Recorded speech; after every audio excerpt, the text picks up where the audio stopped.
Am I wrong for telling my sister I didn't get her pregnant? I'm 16 years old, and life at home has been anything but calm lately. My older sister, who's just a year ahead of me at 17, has this way of acting like the world should bow down to her every whim. She loves to boss people around, and if you dare to say no, she'll twist things around until you're questioning your own sanity. I've learned to brace myself whenever she starts talking because it usually doesn't end well. Things got worse when she got pregnant.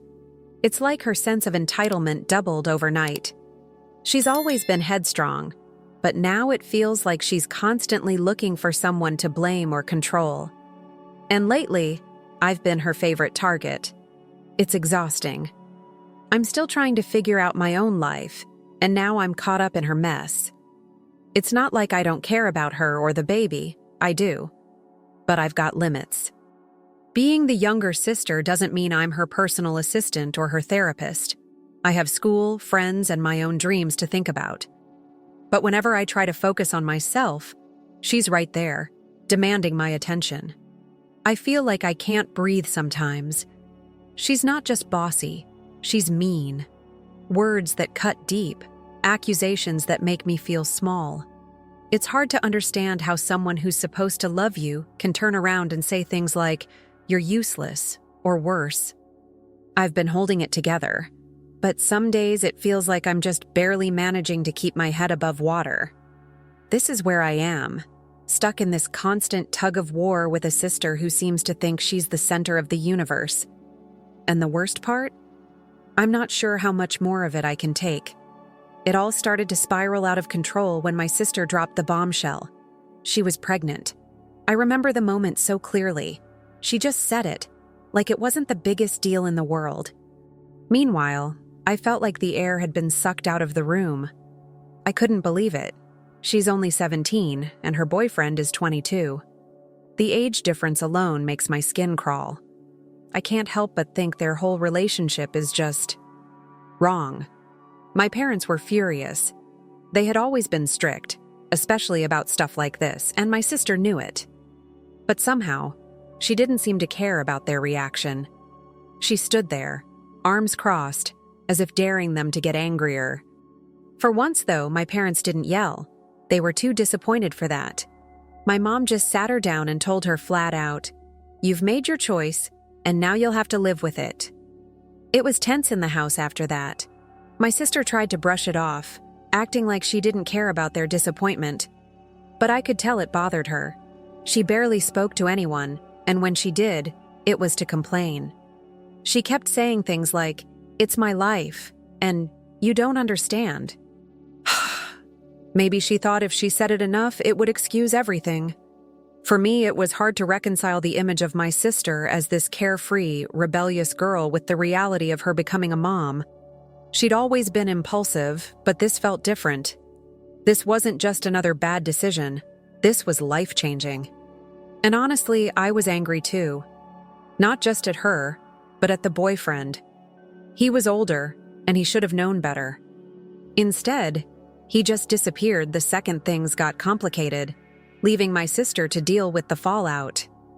Looking back, that was the moment everything changed. Our family dynamic, our daily routines, even the way we spoke to each other, it all shifted after that. And none of us were ready for it. The changes came quickly after the pregnancy announcement, and one of the biggest ones was my sister dropping out of school. She was in her final year, with just one more stretch to graduation. Everyone, especially my mom, begged her to finish, but she wouldn't hear it. "What's the point?" she'd say, brushing off our concerns. "I've got bigger things to deal with." I couldn't wrap my head around it. Finishing school felt like such an obvious step, not just for her, but for the baby. I mean, how could she expect to build any kind of future without at least graduating? My mom was heartbroken. She kept trying to reason with my sister, even offering to help her figure out online classes or anything that might make it easier. But it was like talking to a wall. My sister had already decided, and once her mind is set on something, there's no changing it. Watching her give up on school felt like watching her give up on herself. It was frustrating because I knew she was smart. She could have finished if she'd just pushed through, but instead, she chose the easier route, or at least what seemed easier at the time. It wasn't just about the diploma. It was about showing that she was willing to fight for her future, for the baby's future. But instead, she seemed stuck in this cycle of excuses. At home, the tension was thick. My mom stopped talking about school altogether, probably because she knew it would just lead to another fight. My dad stayed quiet too, only chiming in with the occasional, "You'll regret this later." As for me, I didn't say much. I wanted to, but what could I say that hadn't already been said? It felt like my sister was determined to sink, no matter how many life preservers we threw her way. After my sister made it clear she was dropping out and keeping the baby, my mom took a hard stance. She told my sister, in no uncertain terms, that this was her responsibility now. "You made this choice," my mom said one evening, her voice calm but firm. "And I'm not going to raise your baby for you. You'll have to step up." At first, I thought it was just a scare tactic, something to push my sister into realizing the gravity of her situation. But my mom meant every word. She stopped doing the things she used to for my sister. No more picking up after her, no more helping with her laundry, and definitely no extra spending money. It was like she was trying to teach my sister that being a parent meant growing up, and fast. The line was drawn even deeper when it came to my sister's boyfriend. My mom hated him. She thought he was irresponsible and predatory, given his age and the fact that he'd bailed the second things got serious. My mom made a point of saying, "If you keep seeing him, don't expect any help from me." It wasn't an empty threat either. My sister tried to argue, to defend him, but my mom wasn't budging. I could see how all of this was weighing on my sister. She acted tough, but it was obvious she was overwhelmed. She'd complained that my mom was being unfair, that she wasn't offering her the kind of support a real mom should. But I saw it differently. My mom wasn't being cold. She was trying to prepare my sister for the reality of being a parent. Babies aren't easy, and my mom wasn't about to let her think otherwise. Even with her tough love, my mom wasn't completely hands-off. She'd soothed the baby when my sister was too stressed to handle it or offer advice about feeding and changing. But it was clear, she wasn't raising this child. That was my sister's job now. And whether or not she liked it, she had to figure it out. When the baby finally arrived, everything felt chaotic. My sister had spent months talking about how she'd handle things, how she'd figure it out. But the reality hit hard. The first week was rough. She was completely overwhelmed, and at times it seemed like she regretted having the baby at all. She'd sit there, staring at him crying, and mutter things like, "I can't do this." At first, she refused to feed him. My mom had to step in more than once, picking him up and soothing him when my sister just froze. The baby was so small, so fragile, and it was painful to watch my sister struggle to connect with him. But slowly, she started to take on the responsibilities. She'd feed him, change him, and even try to calm him when he cried. It wasn't perfect, but she was doing it. Still, her mood swings were intense. One moment she'd be doting on the baby, and the next, she'd be snapping at everyone around her. She was exhausted, and it showed. My mom tried to guide her, offering advice and a helping hand here and there, but she made sure to step back whenever my sister tried to pass off too much responsibility. "This is your job," my mom would remind her. Not mine. Even with the little progress my sister made, I could see how much it was taking out of her. She wasn't the same person anymore, not the carefree, headstrong girl I'd grown up with. Now she was constantly on edge, trying to navigate a role she clearly wasn't ready for. And the house felt different too, with everything revolving around the baby's needs.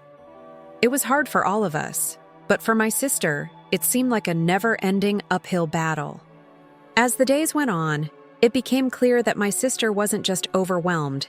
She was leaning on everyone else to do the heavy lifting. At first, I didn't mind stepping in here and there. Feeding the baby or giving him a bath didn't seem like a big deal, and honestly, I felt bad for her. She was exhausted and someone had to help. But what started as occasional help quickly turned into something more. Every time I tried to do anything for myself, my sister would call out for me. "Can you watch him for a bit? Can you change his diaper? I need to take a nap." It felt like every spare moment I had was being swallowed up by her demands. I was missing out on time with friends, skipping things I wanted to do, and constantly rearranging my plans because she needed me. It wasn't just the tasks themselves, it was the way she asked, or more accurately, the way she ordered me around. There was no gratitude, no acknowledgement of the fact that I was giving up my own time to help her. It was like she expected me to drop everything for her, just because I was her sister. The breaking point came when I realized I was doing more for the baby than the father ever had. He wasn't around, barely even a presence in her life. And yet here I was, filling in the gaps he'd left behind. It wasn't fair. I wasn't the one who made these choices. I wasn't the one who got pregnant, dropped out of school, and decided to have a baby. So why was I the one taking on so much responsibility? I tried to talk to my sister about it, but she didn't want to hear it. She'd just snap at me or accuse me of being selfish. "You're his aunt," she'd say, as if that explained everything. But being an aunt doesn't mean raising someone else's child. I was tired of feeling like a parent when I wasn't one, and the resentment was starting to build. The tension between my sister and me only grew worse. Every little disagreement seemed to spiral into a full-blown argument, and her words cut deeper every time. It wasn't just the typical sibling bickering anymore. It felt personal, like she was aiming to hurt me on purpose. Whenever I refused to do something she asked, she'd lash out. She'd call me lazy or accuse me of not caring about her or the baby. But it didn't stop there. She'd say things that made me question my worth. Things no one should ever hear from their own family. The worst moment came last week. We were arguing, again, and she snapped, "You should just die." Her words hung in the air like a slap to the face. I don't know if she realized how much that hurt me or if she even cared. In her eyes, I was just someone standing in the way of what she wanted. But for me, it was devastating. I couldn't understand how my own sister could say something so cruel. I kept replaying it in my head, wondering if I'd done something to deserve it. But no matter how I looked at it, I couldn't find a justification. The more she lashed out, the more I pulled away. I stopped offering to help with the baby unless she explicitly asked. I didn't want to put myself in a position where she could take advantage of me or tear me down again. But even when I tried to keep my distance, her words lingered. They echoed in my mind, making me doubt myself in ways I hadn't before. I knew she was stressed, overwhelmed, and maybe even scared. But I was struggling too. And while I could sympathize with her situation, I couldn't keep letting her take her frustrations out on me. It wasn't fair, and I was reaching my limit. If there was one person who should have been dealing with all of this, it was the baby's father. But he was nowhere to be found. My sister spent hours calling him, texting him, trying to get him to step up. Sometimes she'd sit with the baby in one arm and her phone in the other, leaving voicemail after voicemail. But he never answered. He barely even acknowledged the baby's existence. I couldn't understand how someone could just walk away like that. He was the one who got her pregnant, yet he acted like none of it was his problem. My sister would defend him, though, even after everything. "He's busy," she'd say. "He'll come around eventually." But I could see the truth in her eyes. She knew he wasn't coming back. She just didn't want to admit it. What frustrated me the most was how much energy she wasted on him. Instead of focusing on the baby or figuring out how to make things work, she was stuck chasing after someone who clearly didn't care. And every time he ignored her, she took it out on us. On me. It was like she needed someone to blame, and since he wasn't there, I became the easiest target. The whole situation made me furious. It wasn't fair to the baby who didn't ask for any of this. It wasn't fair to my mom, who had already made it clear she wouldn't take on responsibilities that weren't hers. And it definitely wasn't fair to me, constantly picking up the slack for someone else's mess. Still, no matter how much I resented the father for disappearing, I resented my sister more for letting him off the hook. She deserved better. The baby deserved better. And honestly, so did I. Christmas break was supposed to be my escape. I had been looking forward to it for weeks, a chance to unwind, spend time with my friends, and get away from the constant tension at home. My sister, of course, had other plans. The moment she realized I'd be home more, it was like she decided to make me her full-time backup. Every day she'd call me for something. "Can you hold him for a bit? I need to sleep. The baby's crying again." I tried to be patient. I really did. But it felt like she saw my time as hers to take. And after everything that had already happened, the arguments, the insults, the endless demands, I wasn't about to let her ruin my break, too. So, when my friends invited me to go ice skating, I jumped at the chance. It was exactly what I needed. A day out, away from the chaos, where I could just be a normal teenager for a little while. I told my sister I was going, thinking it wouldn't be a big deal. After all, she's the baby's mother, not me. But the moment she heard I was leaving, she went off. "What about the baby?" she snapped. "You're just going to leave me here to do everything?" I reminded her, calmly at first, that taking care of the baby was her responsibility, not mine.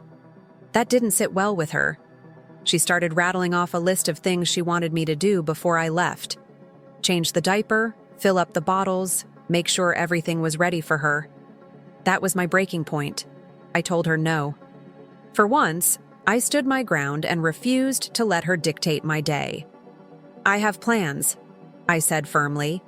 "You need to handle this." It didn't stop her from trying to guilt me, though. She threw out every excuse she could think of, but I wasn't budging. I deserved to enjoy my break, and I wasn't about to let her turn me into the live-in babysitter. If she didn't like it, that was her problem, not mine. The moment I told my sister I was leaving, it was like a switch flipped. She started barking orders, acting as if I was obligated to handle everything for her before I stepped out the door. "At least change his diaper before you go," she said, "and make sure the bottles are ready. You can't just leave me like this."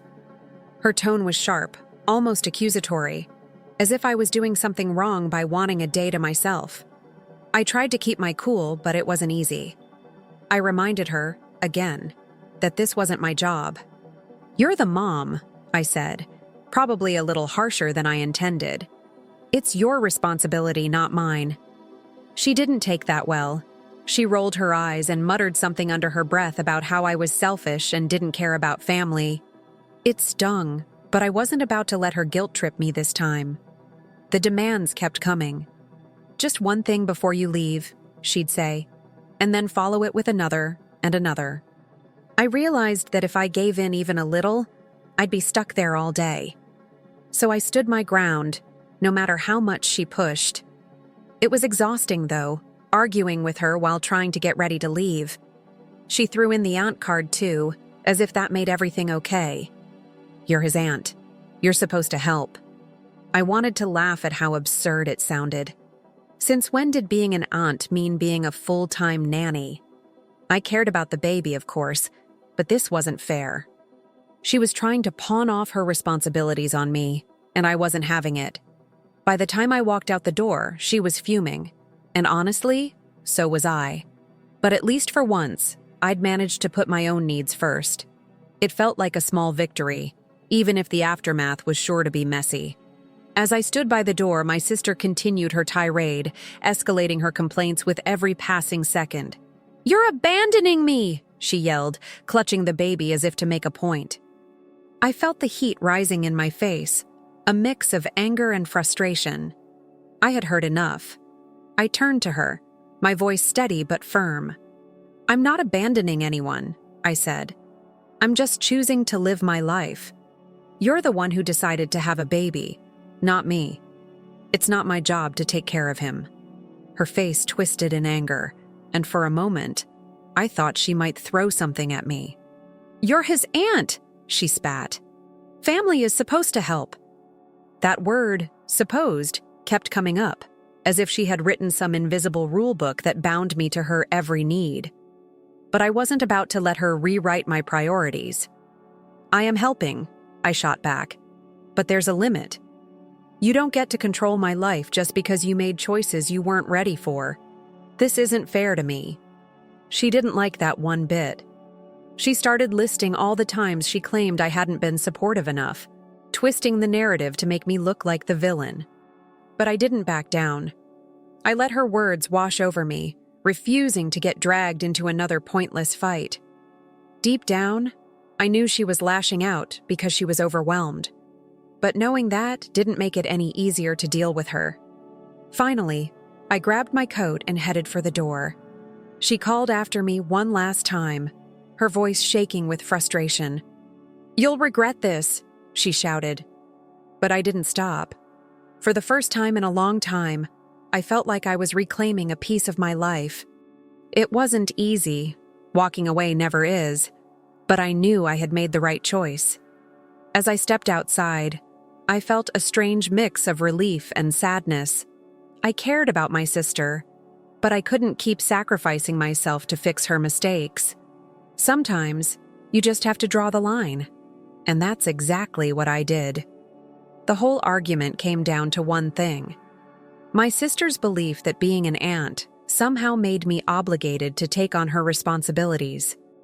"You're his aunt," she kept repeating, as if that phrase alone carried enough weight to justify her demands. But for me, it was just another excuse, another way for her to shift the burden onto someone else. I asked her point blank, "What does being an aunt even mean to you?" Because to me, it doesn't mean raising your baby for you. She didn't have an answer. Instead, she just doubled down, accusing me of not caring about family or about the baby. It was like she couldn't see the difference between helping occasionally and being expected to handle things she didn't want to deal with. Her argument started to unravel the more we talked, or yelled, really. She tried to guilt me by saying things like, "If you really loved me, you'd help." That one stung. Of course I loved her, but love doesn't mean enabling someone to avoid their responsibilities. I told her that too, though I doubt it got through. The thing is, I do care about the baby. I've fed him, bathed him, and held him when he cried.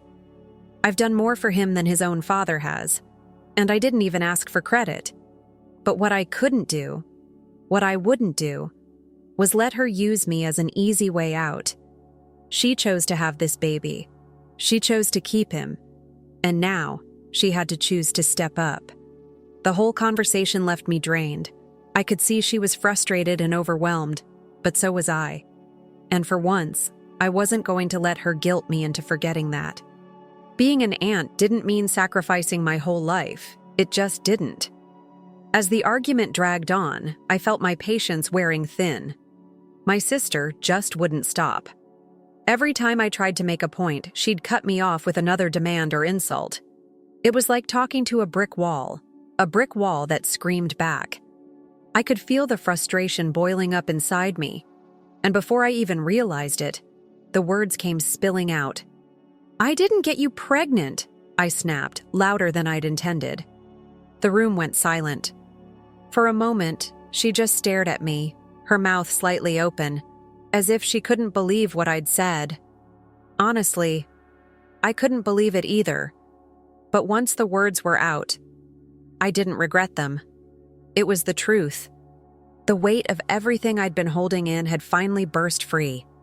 "You're blaming everyone else," I continued, my voice steady now. "But the truth is, this isn't my fault, or Mom's fault, or anyone else's fault. It's yours. You made these choices and now you have to deal with them." Her shock quickly turned to anger. "How dare you say that to me?" she yelled, her face flushed with fury.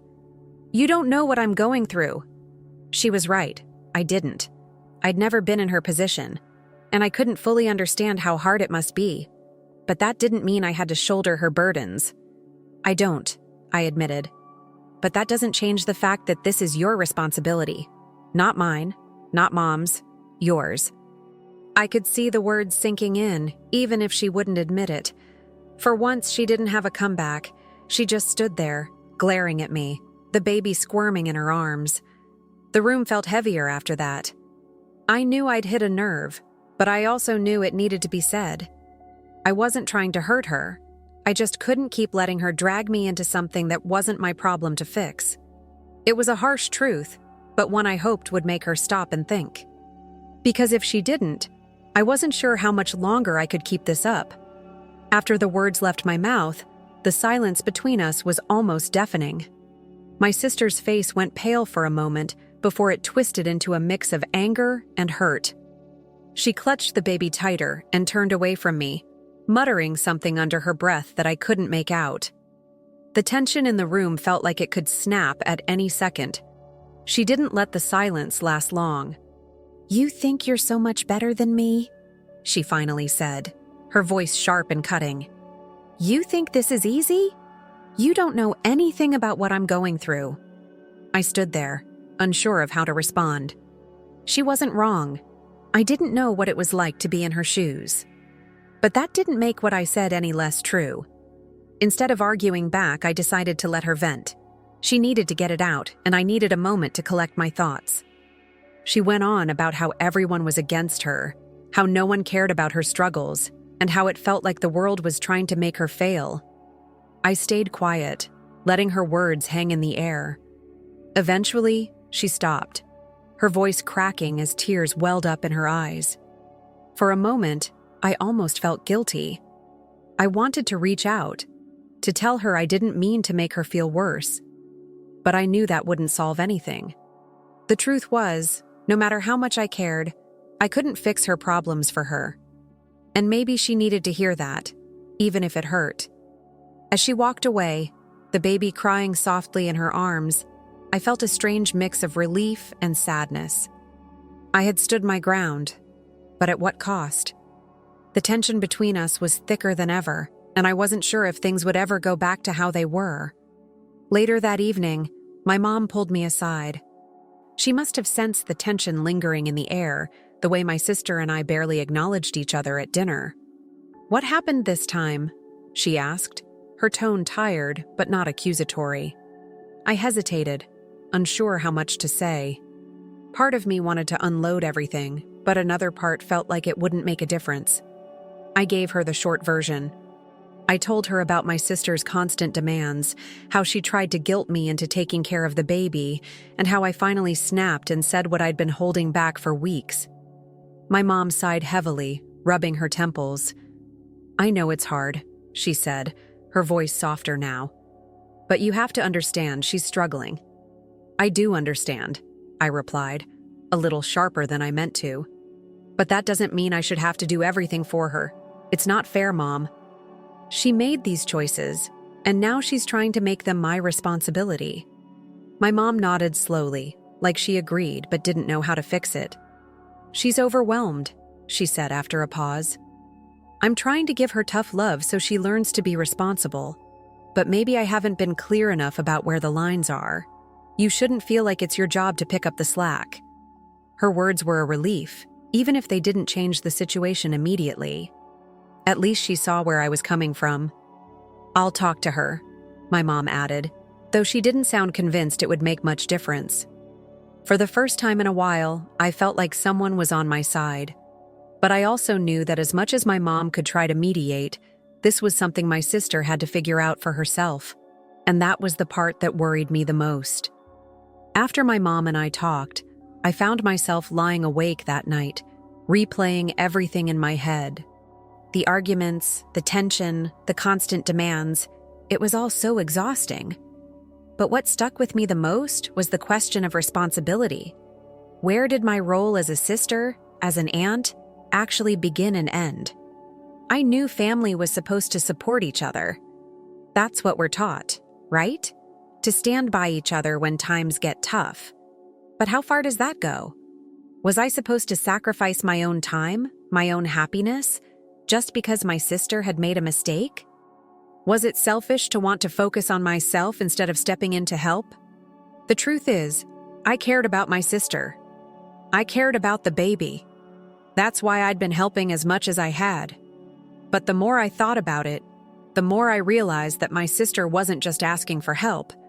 She was expecting me to carry her load. And that wasn't fair. I had my own life to live, my own problems to deal with. I wasn't a parent. I wasn't even an adult yet. So why did it feel like I was being treated like one? I also couldn't shake the guilt. Every time I pushed back against her demands, a part of me felt like I was letting her down, like I was failing her somehow.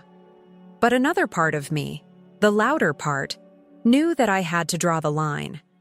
If I didn't, she'd never learn to take responsibility for herself, and I'd never get a chance to just be a teenager. Lying there in the dark, I realized that this wasn't just about me or her, or even the baby. It was about finding balance, about figuring out how to be there for my sister without losing myself in the process. And as hard as it was, I knew that standing up for myself wasn't just the right thing to do. It was necessary. If I didn't set boundaries now, when would I ever? The days following our blow-up were noticeably quieter. My sister didn't yell or demand as much, but the silence didn't feel peaceful. It was heavy, tense. She kept to herself, only speaking to me when absolutely necessary, and even then, her tone was clipped. At first, I thought she was just sulking, but over time, I noticed subtle changes in her behavior. She started taking more initiative with the baby. I'd hear her up late at night, rocking him back to sleep when he cried, instead of calling for me or my mom. During the day, she tried to manage everything on her own, even if it was clear she was still struggling. It wasn't perfect. There were moments where she'd lose patience or mutter complaints under her breath, but it was a step forward. One evening, I found her sitting on the couch, the baby asleep in her arms. She looked exhausted, but calm in a way I hadn't seen before. I hesitated for a moment, unsure if I should say anything, but eventually, I sat down next to her. "How's it going?" I asked cautiously. She shrugged, her eyes fixed on the baby. "It's hard," she admitted, her voice softer than usual. "But I'm trying." It was a small moment, but it felt significant. For the first time in what felt like forever, she wasn't blaming anyone or lashing out. She was just honest.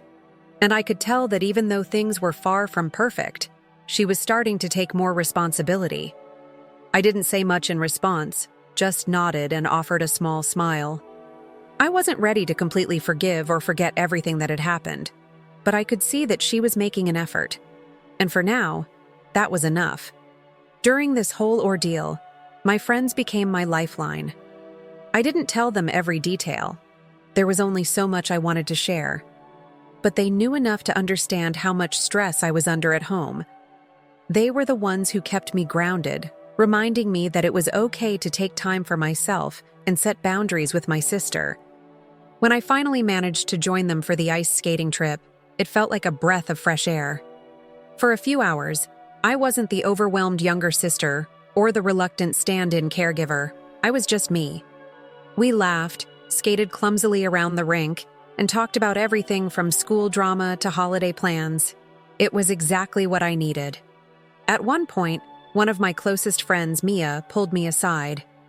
"You seem lighter today," she said, smiling. "Like you're finally letting yourself breathe." Her words hit me harder than I expected. She was right. I did feel lighter, but it also made me realize just how much I'd been carrying before. I opened up to her more than I had to anyone else. I told her about the constant demands, the guilt, and the argument with my sister. Mia listened without interrupting, nodding along and offering little reassurances. When I finished, she said something that stuck with me. "It's not wrong to want your own life, you know. You can love your sister and still say no." Hearing that from someone outside my family felt validating. It wasn't just me being selfish or stubborn. Setting boundaries was okay, necessary even. By the end of the day, I felt a renewed sense of clarity. I couldn't fix everything at home, but I could control how much of myself I gave away. And for the first time in weeks, I felt like I was in control of my own choices. As the Christmas break came to an end, I looked back on the past few weeks with a mix of exhaustion and relief. It hadn't been the relaxing holiday I'd hoped for, but it also hadn't been a complete disaster. The argument with my sister had been a turning point, and while things between us were still far from perfect, there were small signs of progress. She had started doing more for the baby, and though she still had her moments of frustration, I could see that she was trying. There were fewer demands thrown my way, fewer arguments sparked by her expectations. She even apologized once. Well, sort of. It wasn't the heartfelt, "I'm sorry," I might have wanted. But one night she mumbled, "I know I've been hard on you." And that was enough for now. Christmas itself had been surprisingly calm. We kept it low-key. Just a small dinner with immediate family, no big celebrations. My sister managed to get through the day without any major outbursts, and the baby seemed to bring a little light to the holiday. Even my mom, who had been so firm with her tough love approach, softened a bit. She held the baby for a while, cooing at him and making my sister smile for the first time in days. I spent most of the break balancing time with friends and family. Ice skating became just one of several outings where I allowed myself to breathe and be a teenager. Each time I came back home, I felt a little more centered, a little more capable of handling whatever chaos might come my way. By the time school was about to start again, I felt like I'd finally found a balance, at least for now. I was still helping out when I could, but only on my terms. My sister seemed to understand that I wasn't going to be her fallback anymore, and while she didn't say much about it, her actions showed that she was beginning to accept it. It wasn't the perfect holiday I had imagined, but it was enough. And for once, that felt like a win. Now that you've heard my story, I need to ask, was I wrong? Am I the bad person here for setting boundaries with my sister and refusing to take on responsibilities that weren't mine? I've spent so much time replaying everything in my head. I wonder if I could have been more patient, more understanding. My sister was, and still is, going through so much. She's young, overwhelmed, and probably scared. I get that. I really do. But at the same time, I feel like I've been dragged into a situation I never asked for, and I'm struggling to find where my role ends and hers begins. When I told her I didn't get her pregnant, I'll admit it wasn't the most tactful thing to say. It came out in the heat of the moment, fueled by weeks of frustration and exhaustion. But was it wrong to say it? Because it's the truth. I didn't make those choices, and I don't think it's fair for her to expect me to carry the weight of them. And yet, part of me still feels guilty. I know she's trying now, trying to be a better mom, trying to handle things on her own. But was my tough stance what pushed her to that point? Or did it just make things harder for her when she already felt like she was drowning? So here I am, putting this out there. Was I wrong for standing my ground and refusing to be her fallback? Should I have done more, even if it meant sacrificing my own peace of mind? Or was it okay to say no, to remind her that this is her responsibility, not mine? You tell me. Am I the asshole? Or was I just trying to protect myself in a situation that was never really mine to fix?